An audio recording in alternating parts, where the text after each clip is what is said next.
I am Rear Admiral Hanlon, and as Commander of Joint Task Force 7, I should like to present this brief film report on the highlights of Operation Red Wing. I want to point out to those of you who might have a deeper interest, not fulfilled by this report, that there are available more detailed reports, such as Commander Joint Task Force 7, Final Report on Operation Red Wing, the Armed Forces Special Weapons Project, technical films, written reports, and short technical films produced by the task force overseas. My Chief of Staff and deputies will assist in this presentation. Red Wing, the sixth series of nuclear tests conducted in the Pacific Proving Ground, was nearly 3 times the magnitude of that of any previous one. The purpose of Red Wing was twofold: to test 17 experimental weapons and devices, to conduct some 43 weapons effects tests and diagnostic measurements associated with the 17 shots. The cost of Red Wing was on the order of $160 million and did not include the cost of nuclear materials or the design and production of the devices. Some $120 million went for the cost of participation by the Army, Navy, Air Force, Joint Task Force 7, Armed Forces Special Weapon Project, and the Atomic Energy Commission. The remainder was experimental expenses, which included approximately $24 million, covering the expendable scientific construction. This is the price paid for testing operations necessary for the advancement of nuclear weapons and conducted in a remote area of the Pacific to provide the ultimate in safety factors. Obviously, an operation of the magnitude of Red Wing requires a great deal of support in terms of people, aircraft, ships, and money. A complex but extremely flexible command organization and an elaborate communication network. Organizationally, Red Wing carried a typical Joint Task Force staff of about 170 people, divided about equally among the 3 services. The command was organized into 5 task groups: Task Group 7.1, Task Group 7.2, 7.3, 7.4, and 7.5. 7.1 consisted of about 1,200 scientific and military personnel and were concerned with positioning, arming, and detonating all weapons and devices. It also conducted weapons effects tests and diagnostic measurement programs.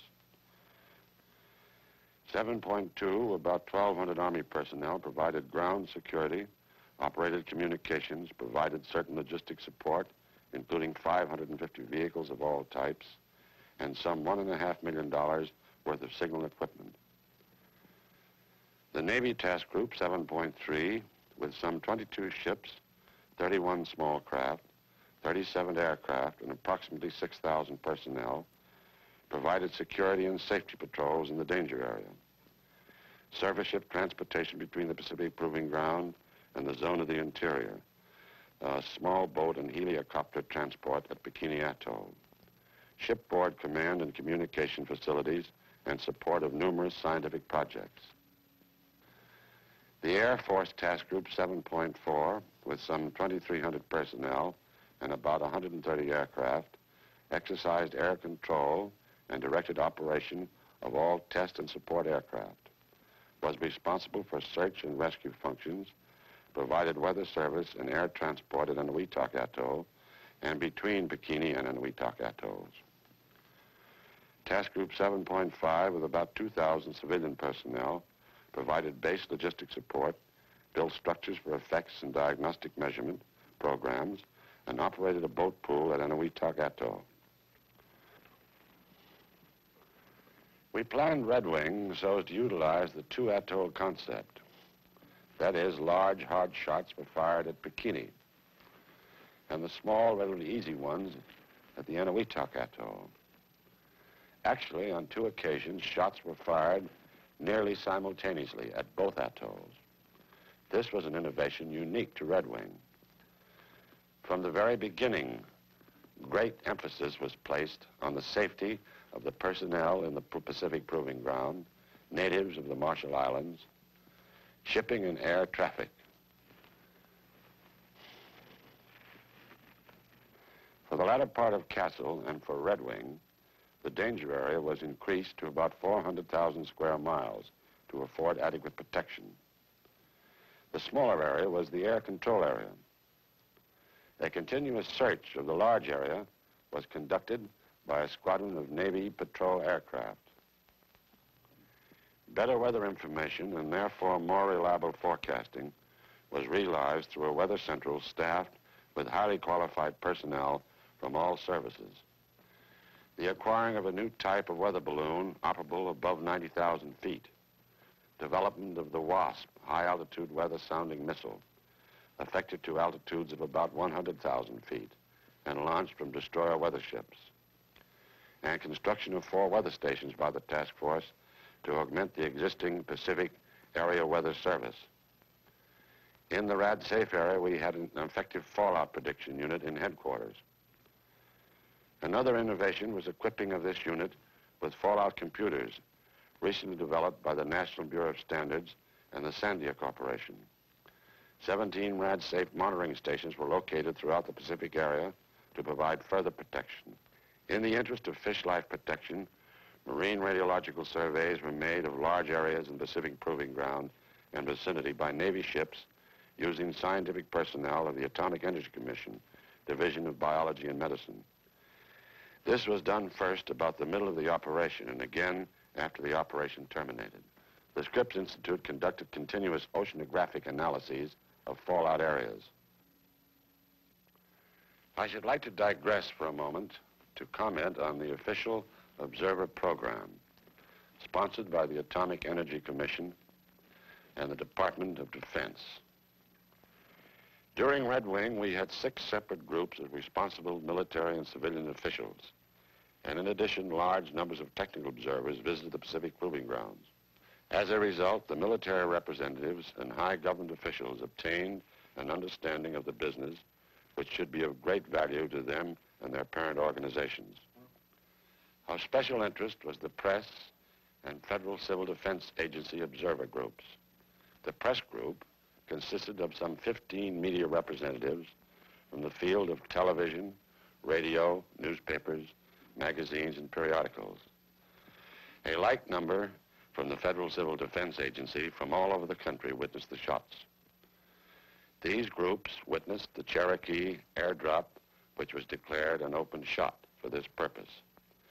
Due to weather delays postponing Cherokee for 18 days, the group was able to witness the La Crosse shot, also declared an open shot for Red Wing. Judging from reports and comments, it would appear that the press visit resulted in a substantial contribution to public relations for the military services and the Atomic Energy Commission. It is felt that these programs were justified. At this point, I should like to ask Dr. Ogle, my scientific director, to provide a resume of the weapons development highlights on Red Wing. Dr. Ogle? Castle in 1954 gave us thermonuclear devices that could be carried only in our largest planes. We needed weapons now that could be carried externally on fighter aircraft, or that could be dropped by light and medium bombers. And we needed small diameter, lightweight thermonuclear weapons for use in conjunction with the missiles being developed by the armed forces. Thus, a major part of the development effort of the 2 weapons laboratories, Los Alamos Scientific Laboratory and University of California Radiation Laboratory at Livermore, for the year and a half preceding Red Wing, went into the design of smaller and lighter thermonuclear devices. In addition, we made strenuous efforts to reduce the size and weight of our fission weapons, perhaps at the expense of efficiency, to meet present and future requirements of small missiles, artillery, and ground-to-air missiles. Code name La Crosse, 39 kilotons.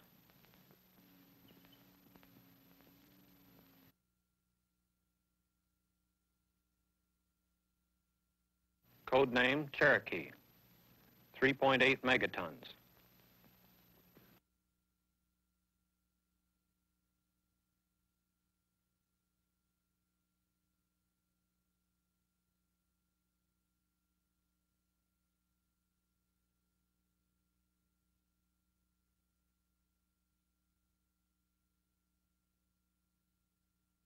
Osage, 1.7 kilotons.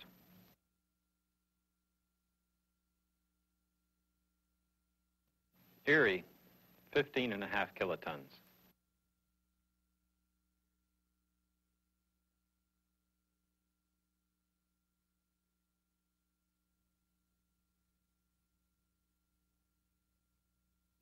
Seminole, 13 kilotons.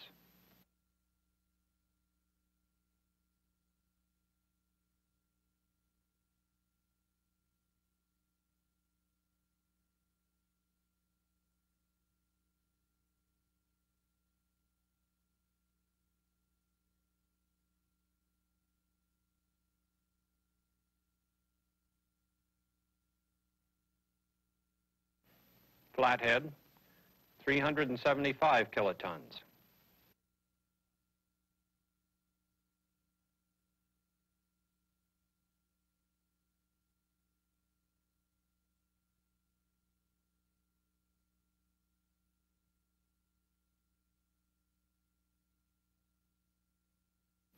Dakota, 1.1 megatons.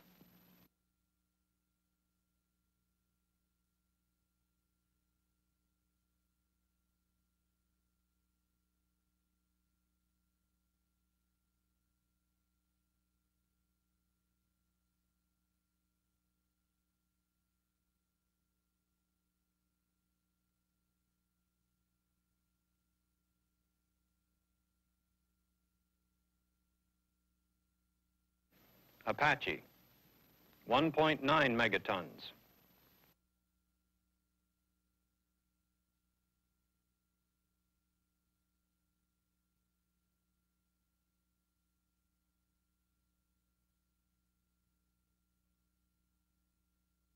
Huron, 270 kilotons.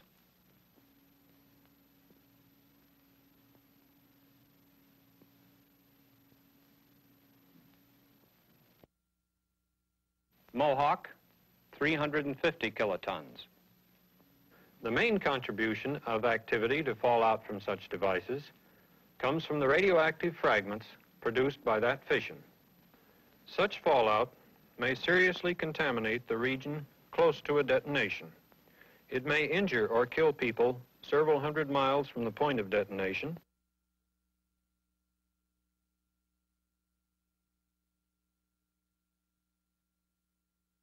.7 megatons.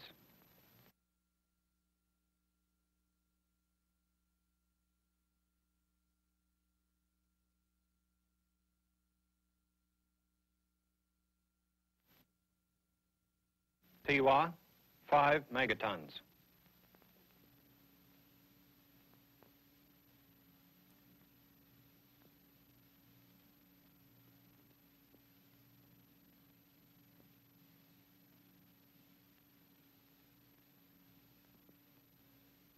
It is clear from a weapons development viewpoint that Operation Red Wing was an outstanding success.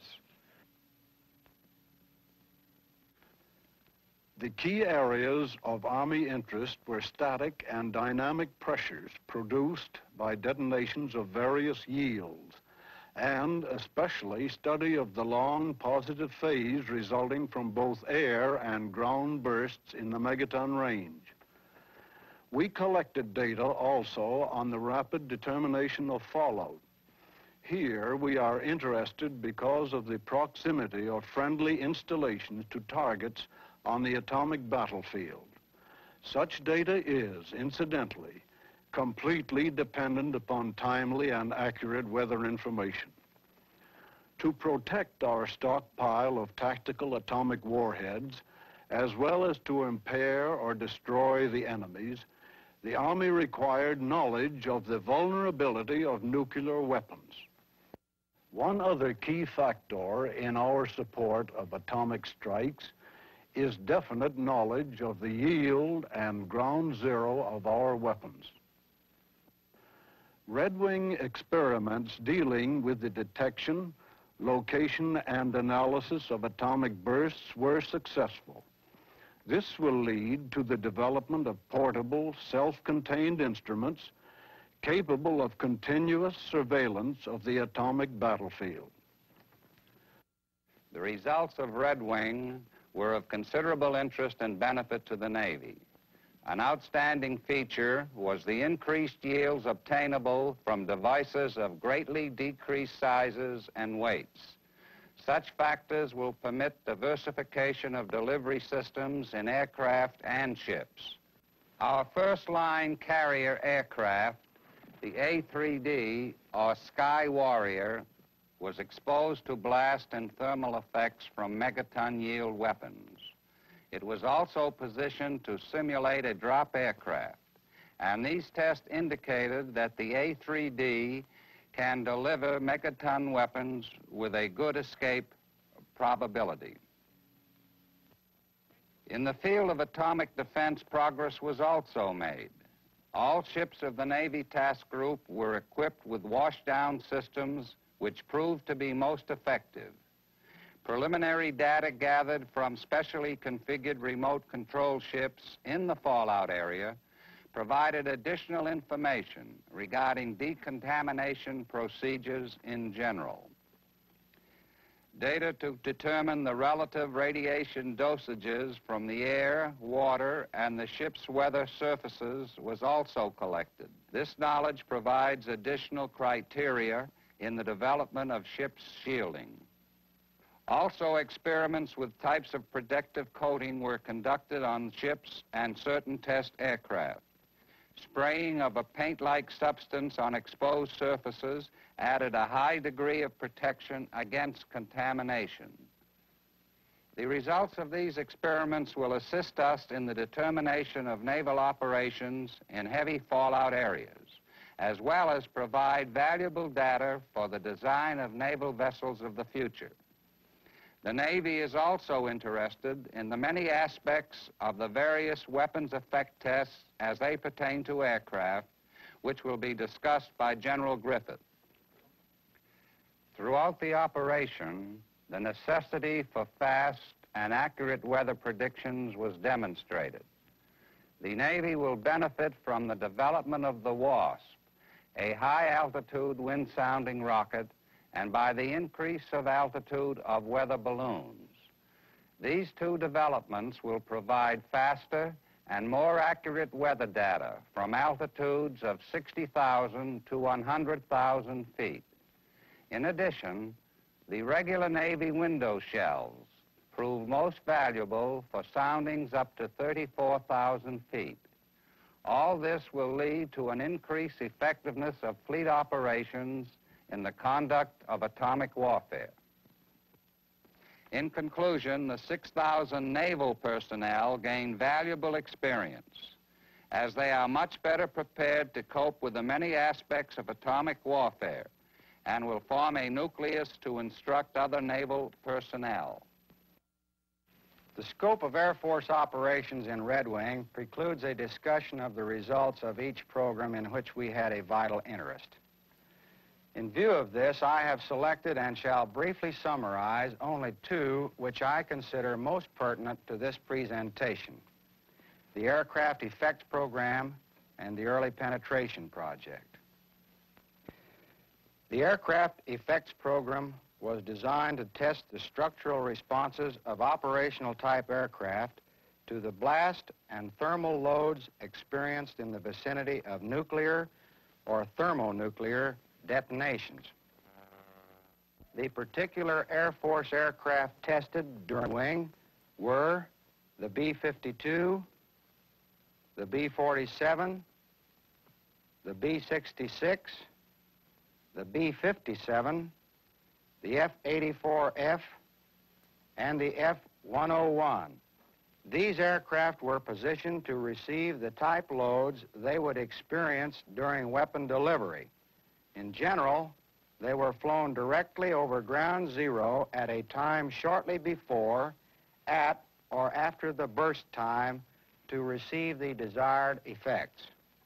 While the objective of such studies was the collection of scientific data, the safety of air crews was a consideration of primary importance in the conduct of Red Wing aircraft tests. Elaborate precautions were taken to ensure that the aircraft would be in the right place at the right time. the preliminary data acquired by the effects aircraft indicate excellent results. In addition to giving us safety parameters for existing aircraft, the data should be of great value in design of future aircraft. The early penetration project was included to investigate the feasibility of aircraft penetrating clouds from high-yield weapons at times shortly after a burst. 5 B-57s and 21 pilots from the Tactical Air Command were assigned for the project. The B-57B was chosen due to its high-altitude capabilities, and the 21 pilots were required to ensure that sufficient data could be accumulated without subjecting any individual to excessive doses of radiation. It was determined that such cloud penetrations would have to be made so early that the conservative operational radiation dosage limit of 3.9 Röntgen would have to be exceeded in individual penetrations. Task Force 7 received approval for a dosage of 50 Röntgens for the 21 pilots. Mission planning, however, assured that no pilot would receive over 25 Röntgens, and in a great many penetrations, no dosages over 10 Röntgens were recorded. During the operation, there were 2 drops by aircraft. This was a free-fall drop of a thermonuclear weapon by a B-52 flying at 40,000 feet. It was set to burst at 5,000 feet, but actually burst at 4,300 feet with a yield of 3.5 megatons. The bomb did not have a good CEP because of personnel error. This caused some loss of data. Most significant, however, is the fact that we satisfactorily proof-tested the delivery capability of a thermonuclear weapon with a B-52. It can be predicted that high-performance operational type aircraft can fly through the cloud from any weapon, the design of which we know, at an altitude of 45,000 feet or less, at any time later than 10 minutes after detonation, and the pilot will probably receive no more than 75 Röntgens total dosage. Thank you, General Griffith. Admiral Sutherland, will you please summarize the operation at this time?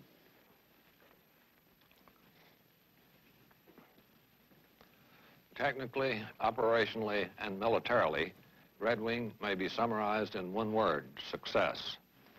This operation marks a most significant step forward in the research and development of fission and fusion weapons.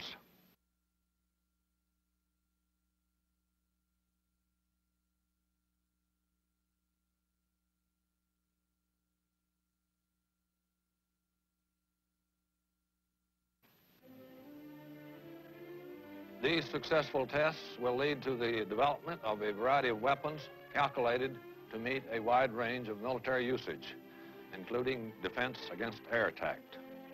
This variety of weapons will permit diversification of delivery systems of all kinds, that is, aircraft, missiles, gun-fired projectiles, demolitions, and depth charges.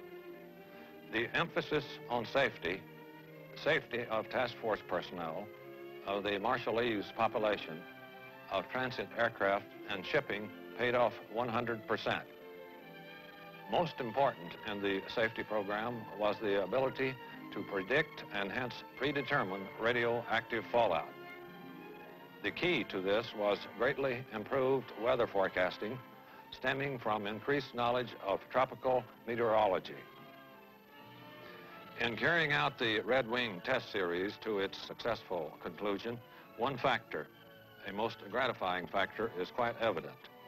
The 3 military services, a large group of scientists, technicians, and contractor personnel worked and lived together for many months in the Central Pacific, far from home and under trying conditions, to get a job done.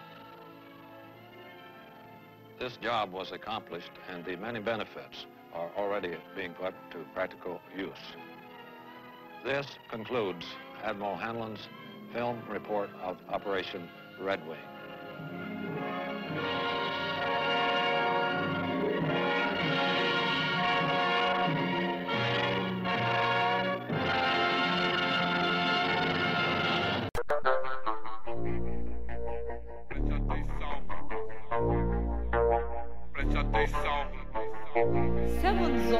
Preste atenção. Preste atenção. Que os polícia vem aí. Preste atenção. Senão um barraco vai cair. Preste atenção. Ou então daqui PT dali. Preste atenção. Cerrado é fogo no verdinho. Preste atenção. Que os polícia vem aí. Preste atenção. Senão um barraco vai cair. Preste atenção. Ou então daqui PT dali. Preste atenção. Cerrado é fogo no verdinho. Preste atenção.